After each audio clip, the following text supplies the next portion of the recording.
Assalamualaikum warahmatullahi taala wabarakatuh. Bersama saya Ruknuddin Zainul. Tamliha Khamsani. Anda sedang menonton rancangan Kisah Ruqyah SG. Apa khabar anda semua yang sedang menonton? Okey, disclaimer.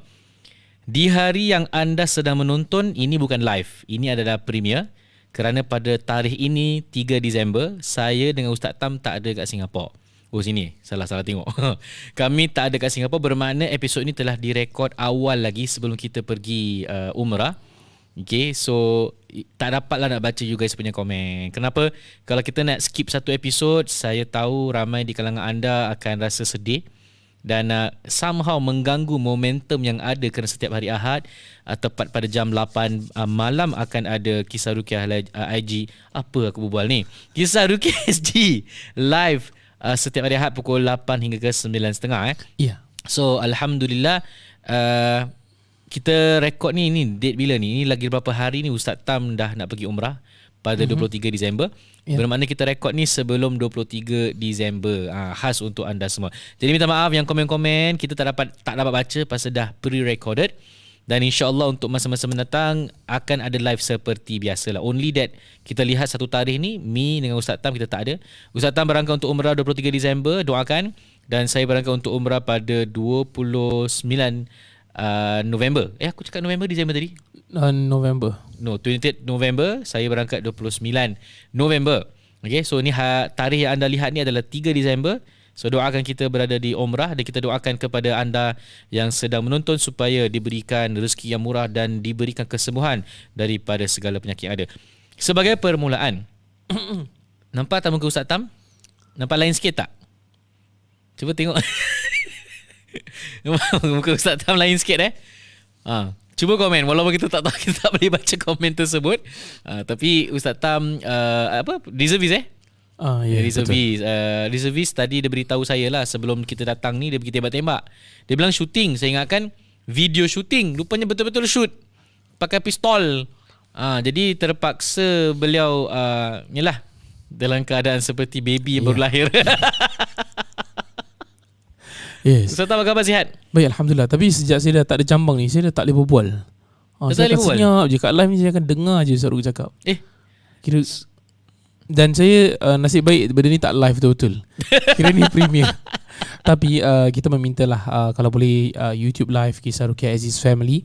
Kalau boleh biar kecoh-kecoh lah kat comment section, berbual sama sendiri, berkenalan di antara satu sama lain lah. Kemudian kalau you rasa cerita ni macam pernah dengar ataupun you rasa you ada input you nak share pada rakan-rakan yang dalam comment section, silakan. All the way, insyaAllah. Baik para penonton Kisah Ruqyah SG, just nak shout out lah sikit dah. Alhamdulillah, sekarang ni tengah rekod ni, saya dah pulang daripada satu daurah yang saya hadiri bersama Syekh Dr. Said Ahmad Abdu, Ustaz Muhammad Faizal Hidayatullah. You guys tahulah dia punya YouTube kan, Muhammad Faizal Official, dan juga Dr. Sagiran. So this daurah tu berlangsung selama 3 hari. Pada Jumaat lepas yang saya hadir, Jumaat, Sabtu dengan Ahad. So kita belajar mengenai ruqyah. Okay, dan mungkin sebagai permulaan saya nak share sikit apa yang kami dah pelajari bersama Dr. Said Ahmad Abdu. It was very interesting. Cuma nak pergi perjalanan tu kan, naik kapal terbang dari Singapura turun Yogyakarta punya airport. Lepas tu kita naik kereta. Di sana dipanggil mobil kereta 3 jam, masuk 4 jam baru sampai di tempat yang kita belajar tu, di Batu Radin lah, Hotel Grand Kanaya, dan dilaksanakan di situ. Antara pengalaman yang bila saya hadir bersama, saya datang dengan kita 3 orang Singaporean. Saya, Asfar, saya punya peruqyah juga dari Khidmat Al-Arkan, dan juga seorang teman daripada ruqyalogis, seorang peruqyah yang syar'i juga daripada Singapura lah. Dan kita berempat, lagi satu adalah teman kami, namanya Ikmar, daripada Brunei. So kita berempat naik kereta sampai 4 jam, belum habis penat. Kemudian, tapi the daurah ataupun pembelajaran tu bermula esoknya. But on that day, kita sampai, kira belum ada apa-apa kata orang tu acara atau itinerary, tapi kita menyaksikan sesuatu yang selalunya kita hanya nampak di YouTube channel Ustaz Faizal Hidayatullah, which is diorang panggil penanganan. Penanganan ni maknanya sesi rawatan secara massal ataupun secara berjemaah gitulah. So ianya bermula pada tengah hari hingga ke malam, hingga ke isyak lah. So saya dengan Asfar, kita tengok cara mereka melaksanakan ruqyah. So selama ni kita dengar sahaja suara Ustaz Faizal buat ruqyah kan. Yeah. Kali ini kita dapat lihat dengan mata sendiri dan I even share dalam IG story tentang how dia rawat. Para penonton Kisah Ruqyah SG, hanya sekadar mula perawalan dibacakan ayat ruqyah oleh Ustaz Faizal, tiba-tiba macam-macam situasi. Tapi pada waktu tu Ustaz Faizal dia buat ruqyah dan bersama beliau ni ada tim, nama organisasi diorang ni is Arsyada Yadaka Indonesia lah. So ada ramai daripada ahli ruqyah daripada tim beliau, nak kira dalam 20 orang pun ada. So semua standby. Bermula Pak Ustaz Faizal kalau baca, nanti siapa yang mungkin terkena gangguan, nanti akan ada seorang peruqyah yang akan tolong membantulah. Jadi bila kita lihat, saya dengan Asfara kita diri duduk tengok kan. Saya dalam hati, kalau Ustaz Tam ada ni, memang best ni. Kan dapat kita saksikan dan live mungkin live. Mungkin tiba persoalan Kisah Ruqyah saya nak buat live ruqyah ke. Kita masih tengah fikir. Nanti kita carikan kes-kes yang teruk-teruk. Jadi apa kalau rasuk terus keluar jinnya dan nampak jinnya di video, tak lagu dah lah. Tengok macam mana, kita masih dalam perbincangan. Cuma lepas dibacakan ayat ruqyah, ada ramai di kalangan wanita dan even satu lelaki tu saya ingat dia dah mula bersilat. Tu saya macam siku Asfah, tengok. Baru baca sikit dah rasuk. Semua orang nampak? Semua orang nampak lah. But it's in an enclosed area lah. Tapi tak enclosed pun tak juga. Cuma it's like a day one and diorang bikin maghrib duk. Maghrib Feeling dia lain lah. Feeling dia okay. tak sama. So lepas tu kita nampak ni dah ada orang bermula macam bersilat gitulah. Yang kat belakang tu ada 2 or 3 wanita yang somehow peserta untuk daurah tapi mereka pun ada gangguan. Ada yang duduk di atas wheelchair, kemudian terjadi pelbagai tindakan dari aksi. Again, kita tak boleh nak cakap banyak. This is what we observe lah. Dan salah satu praktis yang saya nampak, praktis ini dilaksanakan pada petang hari, bukan malam. Kita nampak seorang lelaki yang mungkin terkena gangguan sihir. So dibawa keluar, kemudian ada tim peruqyah lain diri dan patient. Jadi patient disuruh berdiri. Bila berdiri di situ, saya nampak satu praktis mereka ambil air yang mutlak, kemudian dimandikan di sebahagian badan, okey. Dan pada lelaki yang sedang berdiri dengan kakinya tu tidak beralas slipper, terkena tanah. When I see that, then saya teringat karangan Dr. Saad Said Ahmad Abdu juga, dan ada peruqyah-peruqyah yang lain pernah tulis dalam kitab mereka, kalau orang yang terkena sihir, antara cara rawatannya memandikan air yang dicampurkan dengan daun-daun bidara, dan sebaiknya dimandikan di tempat yang tanahnya lapang. Kenapa? The main reasoning tu saya tak begitu memandangkan ini tajribat ataupun eksperimentasi pada ulama. Jadi mandikan di tempat yang kakinya tu berpijak kepada tanah, dan kami lah nampak dan lihat yang klien lagi patient dimandikan untuk mengatasi gangguan sihir. Sepanjang dimandikan dan sebelum tu didirikan, dibacakan ayat ruqyah juga. Saya ingat ada suratul Baqarah ayat wattaba'u ma tatlu syayatinu 'ala mulki Sulaiman ayat 102. Kita lihat dia dah start muntah-muntah dan plastik hitam all the way muntah-muntah. Pada betul Kisah Ruqyah SG nak share, kalau gangguan itu berlaku kemudian ketika ataupun sebelum dibacakan ayat ruqyah, kenapa bila baca ada reaksinya, bila tak baca tak ada reaksinya. Okay, so itu saja permulaan yang saya nak kongsikan kepada anda. Actually, I have a book here daripada daurah tu saya tulis lah. Tapi nanti dulu untuk masa mendatang bolehlah kita bincang-bincang.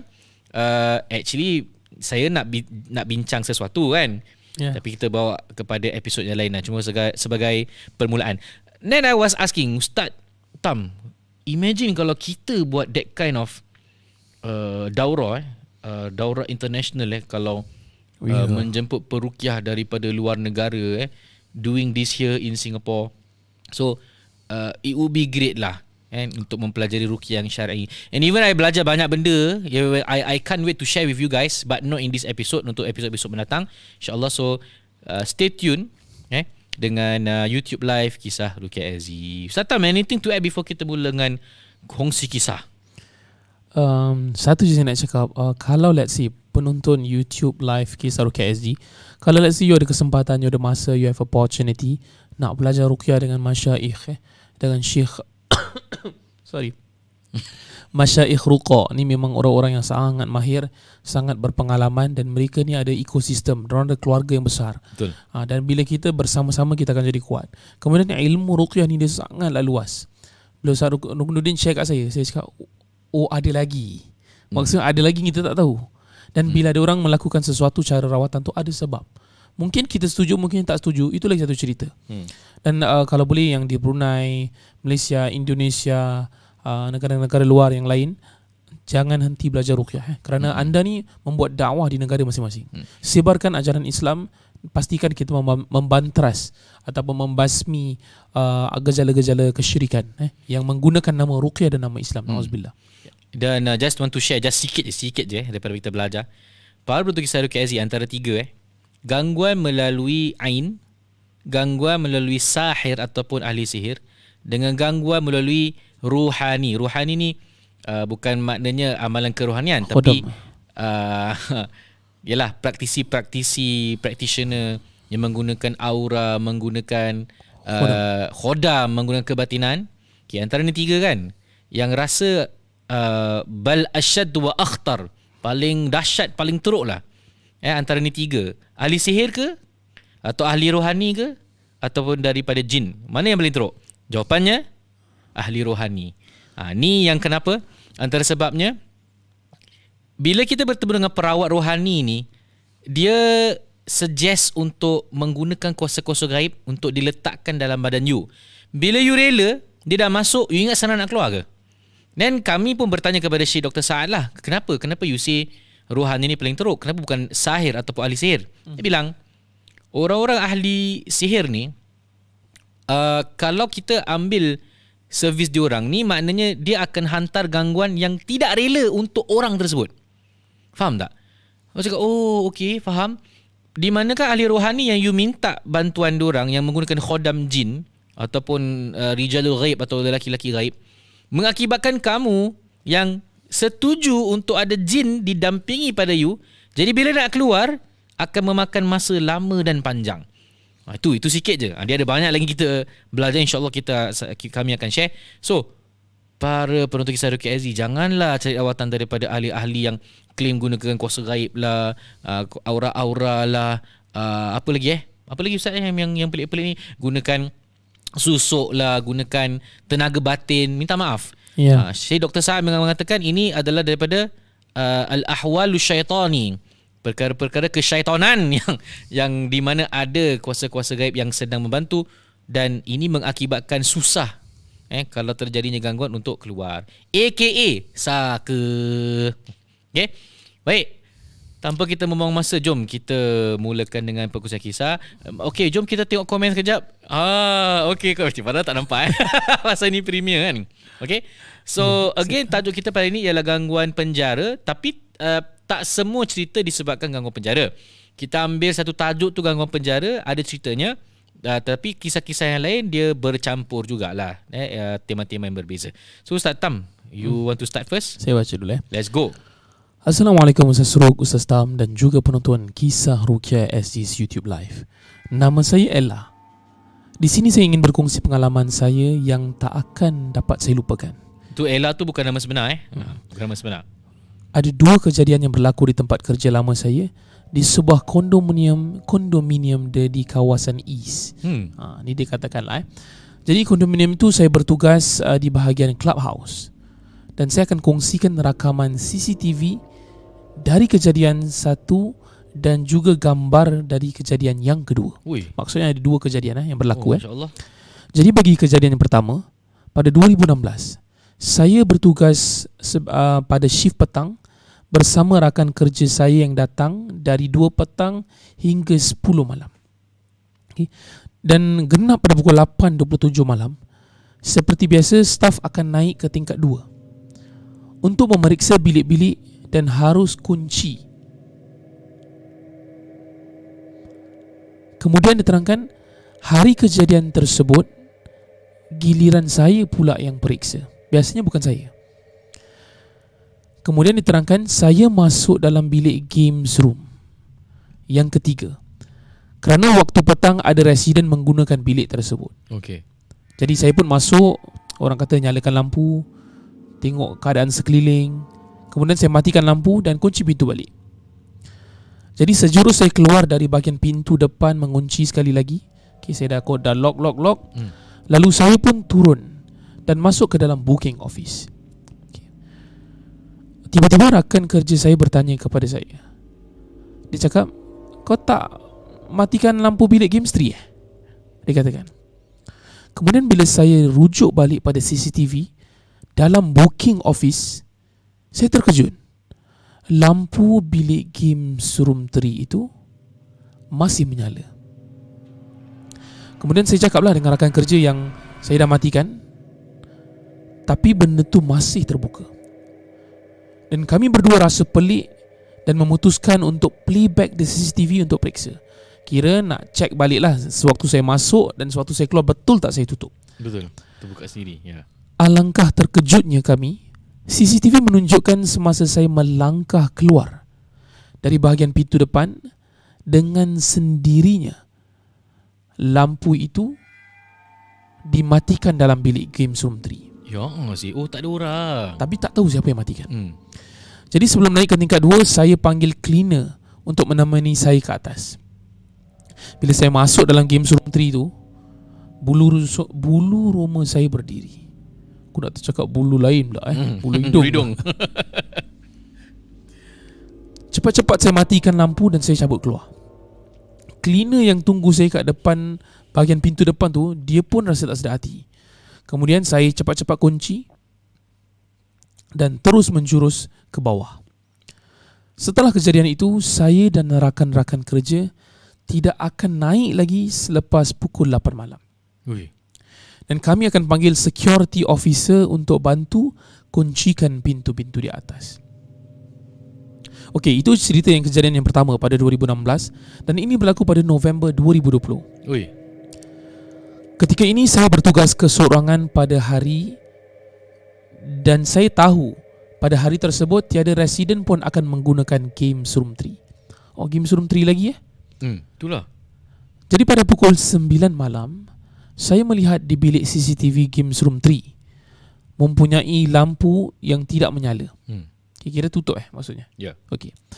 Jadi dalam 20-30 minit kemudian saya lihat lagi di CCTV, terkejut kerana ternampak bahawa lampu di games room 3 dinyalakan. Ui. Dan pada saat ini bulu roma saya berdiri dengan orang kata secara semula jadinya. And of course saya takut nak naik untuk periksa lagi. Jadi saya ambil gambar dan kongsikan kepada rakan-rakan kerja yang lain melalui WhatsApp. Dan saya tak perasan apa-apa sekalipun. Lalu kawan kerja saya menghantar kembali gambar yang saya hantarkan di WhatsApp. Okay. Tapi gambar yang dihantarkan dibulatkan oleh kawan saya. Dia buat macam circle. Ni gambar dia. Okey, baca dulu. Okay. Seram pun. Okay, Sarul tengah tunjuk saya gambar dia. Bulatan menunjukkan ada benda yang saya sudah tertangkap dengan tidak sengaja. Ya. Okay. Ada bayangan putih yang betul-betul di bahagian pintu. Jelmaan kuntilanak guys. Ni dalam gambar saya dalam nampak gambar. Saya bacakan. Boleh tunjuk ke? Tak boleh tu, tak boleh. Saya tak boleh. Tak diizinkan lah. Mungkin nanti kita kongsi dekat Instagram ke apa okey, boleh kalau diizinkan lah. Boleh. Boleh nampak ke sekarang? Kalau tunjuk kat kamera boleh nampak kan? Go. Sekejap, okey. Kit akan, you kena bila dengar cerita ni kan, you dengar kita cakap ni ada buktinya. Ya. Kau kan nak aku pergi sana? Aku pergi sana Nanti kena gini kat belakang phone.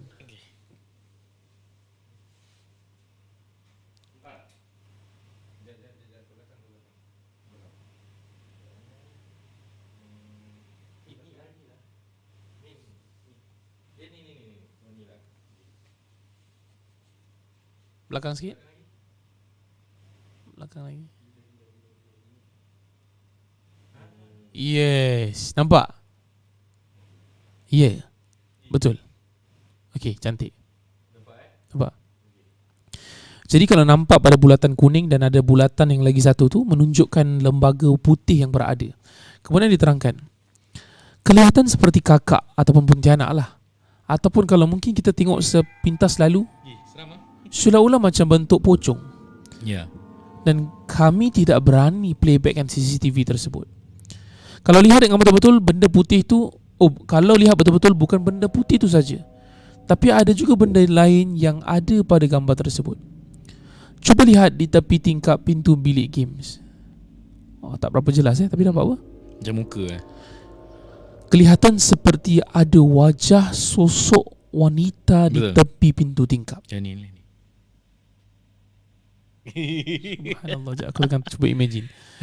Saya ada jugalah kasih tahu dengan management tempat kerja saya, tapi terpulanglah kalau mereka nak dengar ataupun nak playback CCTV.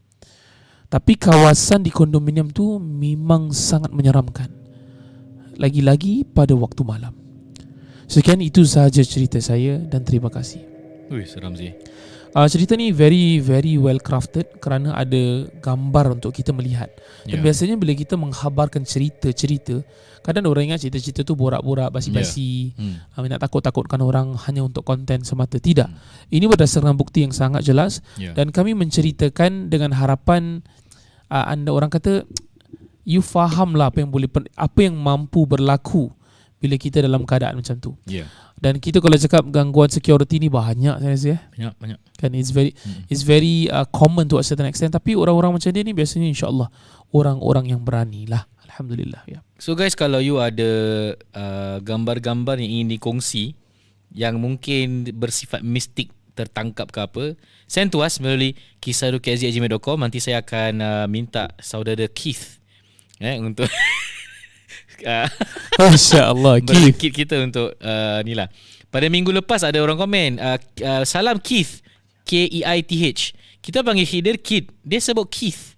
Sekarang namanya dah kekal lah, Keith So insyaAllah Keith, brother Keith, kita akan boleh tayangkan sahaja untuk anda lihat. So apa yang kita boleh belajar daripada apa yang berlaku di sini ialah normal lah para penonton kisah KZ. Kadang-kadang tempat-tempat seperti ini bila tak ada orang tu dah jadi tempat playground diorang lah. Dah waktu diorang pula untuk kata orang tu take control. Pasal malam orang tak ada, jadi mereka mungkin menggunakan. Dan bila mereka muncul seperti saya terangkan, ini bukan jin sembarang. Bermakna jin ini adalah pengamal sihir yang mungkin ada tuan dia. Maknanya dia menjelma, tashkil, bukan bentuk jin yang sekata orang tu secara asli. Okey, kita teruskan dengan kisah yang kedua, gangguan memancing. Ini ada lagi gangguan memancing ni. So saya ambil boleh?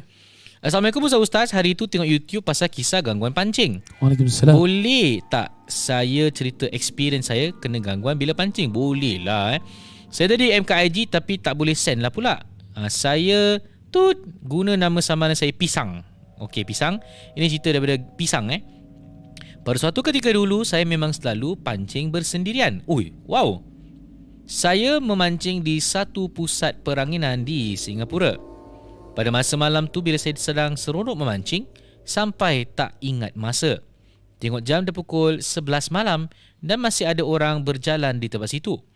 Dalam keseronokan, tiba-tiba terasa angin sejuk sepoi-sepoi meniup. Dalam hati berkata, Masya Allah, barulah terasa angin bertiup. Tapi saya heran Ustaz, kerana belakang saya ada tiang bendera. Tapi bendera itu tak bergerak pun. Kalau ada angin, mestilah bendera bergoyang kan? Ni tidak. Saya pun tak ambil kata orang tu perasan lah tentang benda ni, dan terus pancing pasal ingan pula ikan tengah makan umpan. Iya. Tiba-tiba Ustaz, angin sepoi itu jadi sesejuk tidak, dan lain rasanya. Masa itulah adegan yang tak nak saya tempuh. Tiba-tiba, ni seram, saya dengar suara Ustaz. Suara merdu sayu sekali Ustaz. Dia panggil, Abang.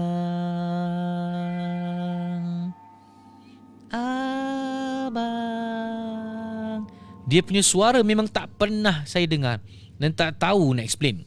Selalu dengar suara masuk kiri keluar kanan, tapi dia masuk telinga terus naik ke otak Ustaz. Saya beranikan diri Ustaz. Berani juga. Tapi part ni memang saya terus bungkus. Dan apa lagi, larilah macam Ben Johnson. Dah keluar dah keluar dari situ baru perasan malam tu cuma saya je seorang yang pancing kat situ. Itu saja cerita saya, Ustaz. Dan ada cerita yang kedua. Okey, yang cerita kedua dia. Assalamualaikum Ustaz dan family KRSG. Waalaikumsalam. Waalaikumsalam. Salam sejahtera daripada saya, Pisang. Ni ada share like email pasal gangguan mancing. Ni lagi cerita yang saya nak kongsi kepada anda semua. Now, kali Ustaz saya dengan beberapa kawan pancing overnight di sebuah pulau di Singapura. Saya pendekkan cerita lah ya. Okey, dapat spot yang tempat nak pancing ni consider tempat yang best. Kita pun settle down sampailah ke malam. Saya ingat dalam jam 10 malam, tiba-tiba saya terbau sesuatu, Ustaz. Terbau wangi seperti bunga melur. Dalam hati saya, mana ada pokok kat area tu? Saya pun bagi tahu kawan-kawan yang bersama dengan saya melalui SMS. Weh, korang ada bau melur tak? Diorang semua giling kepala. Hampa, Ustaz. Saya pun apa lagi, bukalah Al-Quran dan Ayatul Kursi dalam phone. Dalam masa 15 minit, bau bunga tu terus hilang dan tiba-tiba rasa lega. Subhanallah. Ni ada makhluk bersinggah ni. Ustaz, tengah sedap memancing, kita pun semua pandang arah laut macam berkabus tiba-tiba. Kita tak ambil lah kisah sangat. Mungkin embun jantan kan. Tiba-tiba, Ustaz, kedengan suara, Ustaz. Suara dari burung, tapi macam berkuak dari arah depan laut. Allahu Akbar, saya bersuara. Apa yang saya nampak? Ustaz, tengah-tengah laut tu 2 ekor seperti burung besar sangat-sangat. Ikut ukuran dari kepak ke kepak, besar sangat, terus hinggap ke atas pokok kiri dan kanan. Saya nampak besar, Ustaz. Tak pernah nampak burung sebesar itu. Subhanallah. Saya dan kawan-kawan baca apa yang patut. Nak lari macam dulu, tapi tak boleh. Tempat pun hulu dan terpencil. Okey, tadi kita continue baca dan burung-burung tu hilang begitu je, Ustaz. Tak nampak pun burung terbang. Ui. Begitulah pengalaman memancing saya. Saya dah share pengalaman saya di YouTube Live KRSG. Saya menanti. Okey, saya dah email lah. Kenapa gangguan banyak berlaku ketika memancing? Kerana ada namanya jin gawas, jin laut. Dan laut itu adalah tempat mereka. Dia orang panggil jin penyelam. So dia orang boleh swim. Tu kadang-kadang tu ada juga kisah gangguan dia orang tu tengah pancing-pancing keluar rambut tiba-tiba kat sebelah ni. Rambut dia terlerai kat atas laut tu kan. Pom, keluar mata merah. Pengsan lah orang tu. Kenapa tak terkejut? Okey, tanpa membuang masa, kita lanjutkan dengan highlight of today's episode, gangguan di penjara. Ustaz Tam, anda nak ambil? Let's go. Okey. Gangguan. Okey. Okey, insya-Allah kita mulakan. Assalamualaikum Ustaz Suruk dan Ustaz Tam. Nama bidik saya Su. Nama betul adalah, but you guys can address me as Su. Dia tak nak bagi tahu akhirnya. Okay. I would like to share my experiences while I was serving my sentence at women's prison. Wah, sister ni share pengalaman dia sewaktu dalam penjara lah. I was incarcerated for 5 years 6 months. Okay. Saya disuruh masuk dalam penjara buat 5 tahun 6 bulan. Ya, dia ni lah. Oh, kita tak boleh cakap kawan ni kan? Dah cakap pun. Tak, tapi kita tak boleh cakap ni. Tak boleh lah. Okay. Tapi bermakna dia ni seperti banduan lah The banduan yang dah taubat lah, insyaAllah. Ya. 5 years 6 months ni agak lama kalau kita boleh faham lah. Biasa orang kena berapa bulan dan sebagainya. Jadi saya kena ganggu few times there. It is known to most inmates that there is a mawas in the vicinity. Genderuwo. I heard a lot of cellmates telling me about their disturbances by the mawas in our cell. And I thought that wouldn't happen to me as I was sleeping next to the holy scriptures. Maksudnya saya tidur bersebelahan dengan Al-Quran. Jadi for your info, ada macam-macam penjara kat situ. Ada beberapa jenis lah. Ada jenis penjara yang dalamnya ada 3 hingga 4 banduan, 3 to 4. Ataupun penjara yang lebih besar sedikit, bilik yang lebih besar sedikit, 5 hingga 30 inmates di dalam. And I was staying in the big cell with 27 other inmates. Maksudnya saya tidak keseorangan. Ada lagi 27 inmates yang lain. And there is a bunk platform in the big cell only accessible before lights off at 9:30 PM. Kemudian kita tidur macam sardin. Kemudian saya tidur di top bunk against the wall where some of our cellmates would place their holy Quran. Okay. Dan ada scriptures yang lain-lain juga dikatakan. So there were many holy books beside my head where I was sleeping at that point of time. Dan saya tidur selama ni peaceful. Sampailah beberapa bulan hinggalah sekarang. Diterangkan On one unfortunate night, saya dikejutkan dengan seseorang yang memegang punggung saya. Kemudian I felt hands. Macam caressing, meraba. Orang kata macam meraba punggung saya dengan kasar. Saya buka mata lah. I thought, saya ingat cellmate lah. And I saw my cellmate yang tidur di sebelah saya sedang orang kata snoring dengan perlahan. And tak mungkin dia yang meromos punggung saya, dikatakan diterangkan I was sleeping face to face with her. Impossible dia yang buat, mustahil. Jadi saya brush it off dan saya kembali untuk tidur dalam keadaan posisi yang berbeza. Just when I was about to doze off, saya rasa perkara yang sama seolah-olah akan berlaku. The feeling tu, kena pegang tu. Kemudian rasanya semakin mengganas, meromos punggung saya. Dan pada kali ini, the hands were touching the left and right. Dia pegang pada punggung kanan dan kiri saya. Ini minta maaf kita terangkan cerita. And saya cuba bangun dan duduk serta-merta. Kemudian seolah-olah macam tangan tu nak memberitahu, engkau bukan dalam keadaan mimpi. Aku memang sedang meraba engkau dalam keadaan kau masih dalam keadaan nyata. Okay. Saya terus membacakan suratul Fatihah dan 3 kul, tiupkan pada telapak tangan saya dan sapukan kepada muka dan ke seluruh badan saya. I moved nearer to the person beside me and covered myself with a blanket. Panas pun panas lah. Janji tiada tangan yang meraba saya. And that was not the only time. Ini bukan pertama kali saya seolah-olah diraba oleh makhluk yang seolah-olah macam genderuwo ataupun mawas. Jadi pada second time, I was molested by this entity with a different cell, di tempat yang berbeza. Pada masa ni saya tidur di sebelah orang kata steps up the bunk, BOK. Saya rasa bersebelahan dengan tempat panjat lah. Yes. Ada bunk ada tempat panjat I was dreaming that I was trying to make love with someone which I couldn't see the person's face. Seolah-olah saya macam nak percumbuan dengan orang yang saya tak kenal dan tidak nampak wajahnya dalam mimpi tu. Perasaannya benar. I could physically feel hands touching me. Dia boleh rasa Kemudian yang saya rasa pegangan di badan saya tu semakin kuat. Macam diterangkan macam kelojo gitu. Dan saya rasa tidak selesa. Bila saya nak cuba menghentikannya, saya tidak mampu. And I could literally feel the hands squeezing. Benda itu seolah-olah meraba dengan rakus badan saya. I was fighting to wake up daripada mimpi yang sangat mengerikan ini.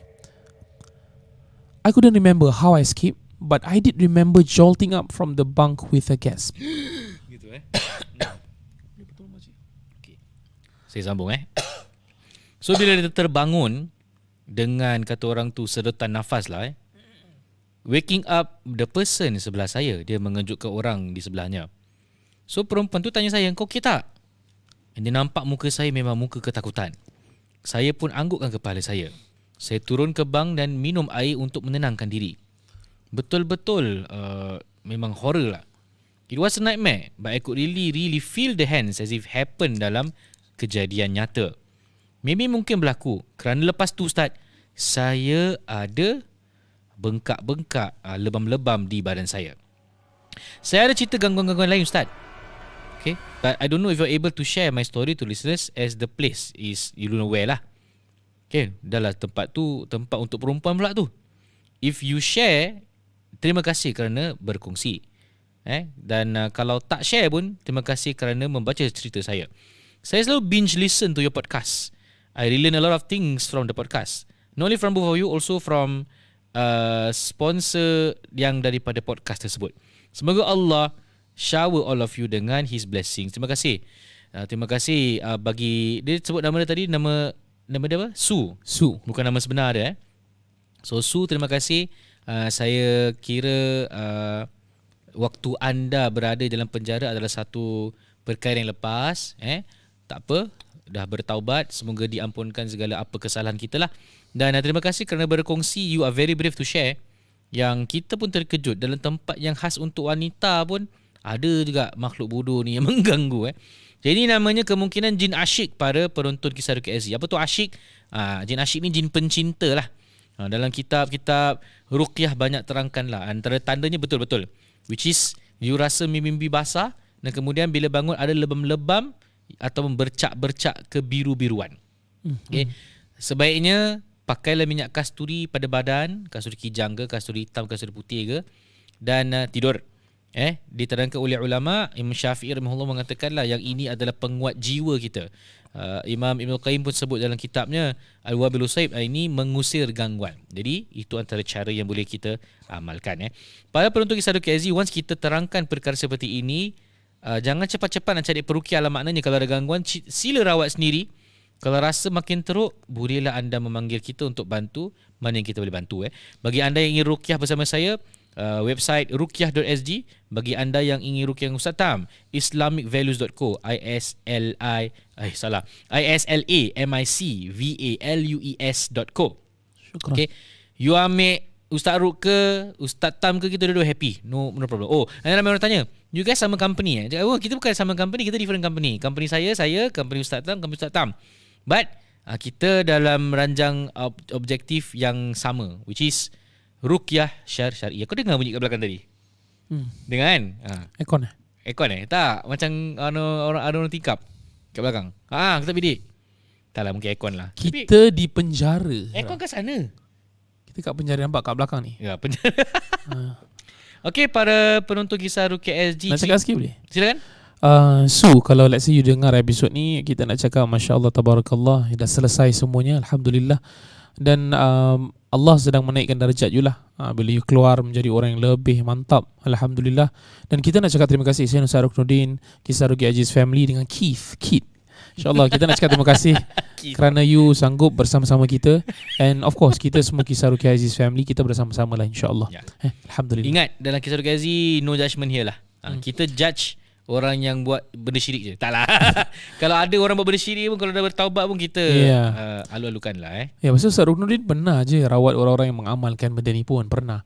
Dan kemudian kita nak cakap yang you are not our fans. You bukan kita punya fans. You our, nak cakap friends pun kita taklah jumpa selalu. Lebih kepada keluarga. Dan kalau fans, saya selalu cakap, kalau orang kata I'm your fan, you know you are my friend. Because you tak patut idolakan kita. Kita just share. If you are comfortable with us, InsyaAllah we are comfortable with you. Alhamdulillah. Satu fan ni adalah kipas. Kita teruskan dengan kisah yang terakhir. Aku tak expect that. Untuk kisah yang terakhir, anda sampaikan. Okay, boleh. Assalamualaikum Ustazes. Ustaz tapi dia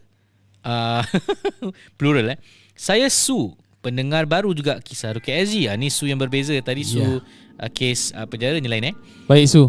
Terima kasih Ustazes kerana memberi dakwah dalam cara yang baru. Lebih mudah nak dengar ceramah cara seperti ini.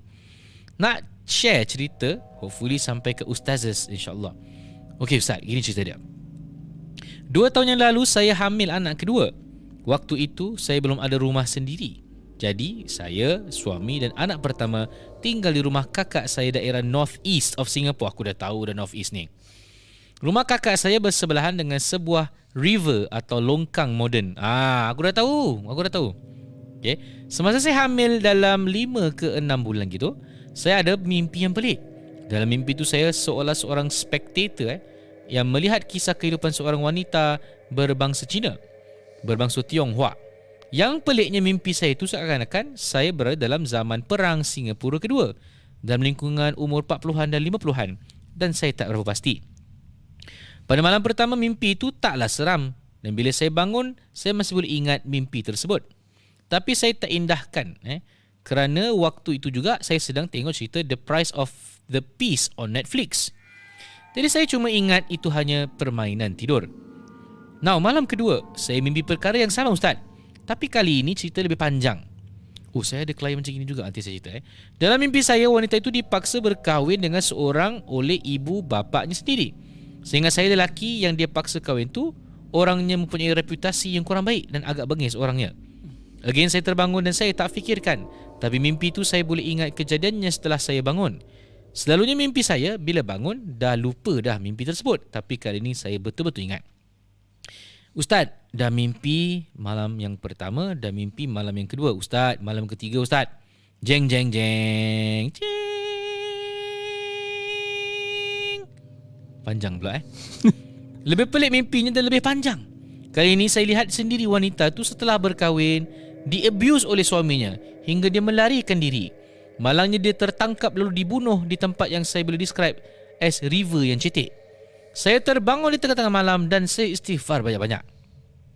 Waktu itulah saya pun terasa angin meniup di dalam bilik saya seolah dari arah tingkap. Pada mulanya saya tak terfikir banyak, so saya cuba tutup mata untuk tidur semula. Tapi otak ni masih nak berfikir juga dan saya pun teringat. Tingkap saya tu kan ditutup rapat. Dari mana pula datang angin tu? Saya tengok ke arah tingkap dan betul start tingkap tu memang tertutup. Meremang bulu rumah saya. Dan waktu tu jugalah ada terdengar dari belakang saya suara, Ustaz. Suara yang perlahan tapi cukup jelas mengatakan, Ustaz, tahu tak suara tu cakap apa? Aku dah lama ikut belakang kau. Astaghfirullah. Bulu rumah saya ternaik ni dia. Suara tu mengatakan, aku dah lama ikut belakang kau. Saya at first takut. Hati saya berdegup laju macam bullet train.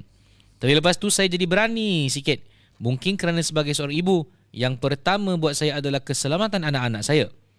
Jadi saya kuatkan diri dan baca Ayatul Kursi berulang kali hingga saya tertidur. Keesokan harinya saya tak cerita pun tentang perkara ini dengan sesiapa termasuk suami. Saya ambil ini sebagai peringatan daripada Allah supaya lebih sempurnakan ibadah dan selalu ingat untuk baca doa-doa tertentu supaya keluarga dalam keadaan selamat.